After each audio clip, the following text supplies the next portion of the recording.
Un jour, Guy Verrecchia m'a dit, écoutez, Régis Varnier, après Indochine, on n'a plus envie de travailler avec son producteur. Il a un projet avec Daniel Auteuil et Emmanuel Béard, qui à l'époque était le couple phare du cinéma français.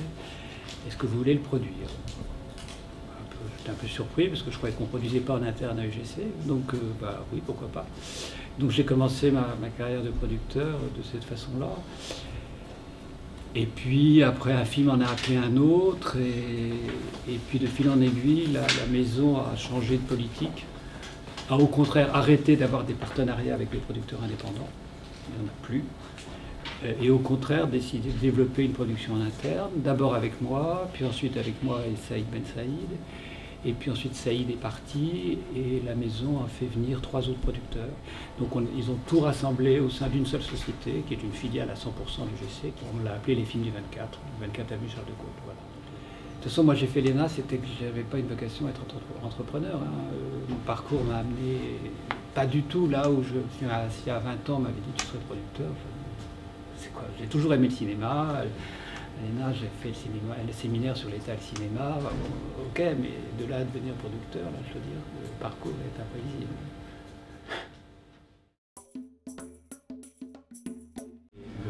Quand je suis arrivé à UGC en janvier 91, sortant du CNC, la première chose qu'on m'a donné à faire, c'était de m'occuper de la Raison d'entraînement. Un film qui a été le plus délirant, ça a été une sorte d'entraînement sauvage à la hache sur ce que c'était que la production.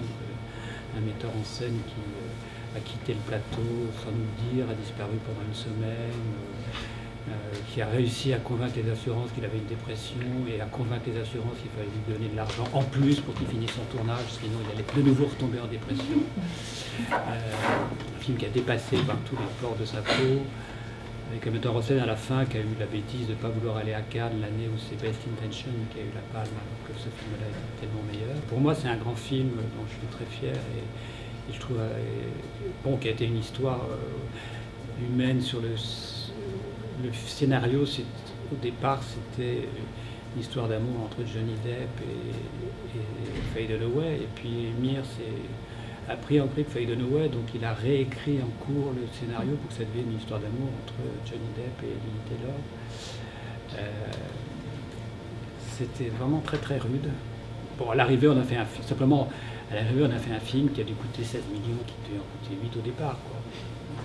À 10, on était dans nos frais, à 16, on y a laissé beaucoup d'argent, et c'est une des raisons pour lesquelles après, il y a eu une période où UGC a été très très très très prudent sur la production en direct, parce que Émir avait donné une vision de ce que c'était qu'un film qui dérape.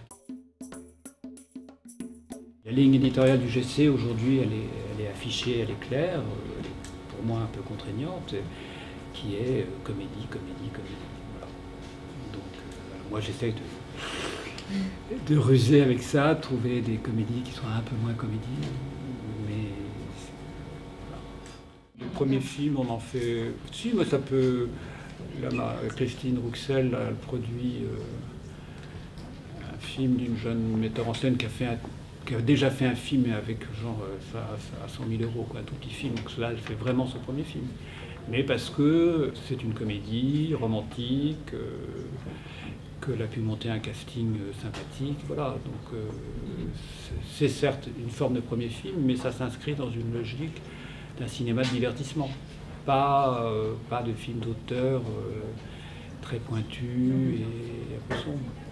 D'avoir le champ d'investigation restreint, forcément, c'est une frustration.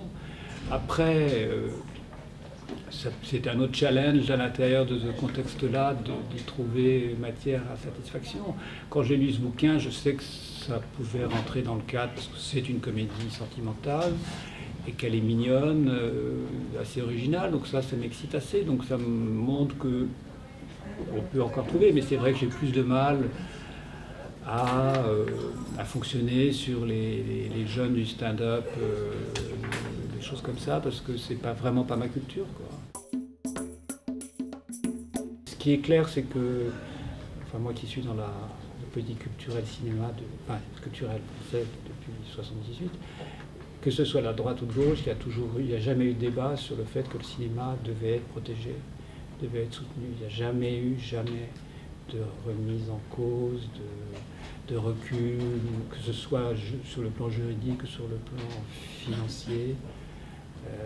Il y a toujours eu une sorte de consensus pour qu'il y ait constamment une adaptation. On crée une nouvelle taxe sur les nouveaux moyens de diffusion qui vient remplacer les anciens vecteurs de diffusion comme ressources du fonds, du compte de soutien. Donc c'est une sorte d'adaptation permanente avec le soutien efficace des pouvoirs publics et avec un CNC extrêmement fort, qui en plus aujourd'hui est piloté par quelqu'un d'extrêmement brillant et très bien introduit, Frédéric Bonin. Donc je pense que ça c'est une arme formidable. Voilà, donc aujourd'hui on parle beaucoup de VOD, demain on va parler d'autre chose, mais ce qui est important c'est cette volonté politique qui a totalement manqué chez nos voisins et qui explique la différence aujourd'hui entre l'état du cinéma en France et l'état du cinéma en Italie ou en Espagne. L'Allemagne a un peu rattrapé, on a commencé à faire des choses, mais avec un peu de décalage. Mais voilà, le cinéma français est le fruit d'une politique très claire et absolument assumée par tous les gouvernements de soutien à cette activité culturelle et économique.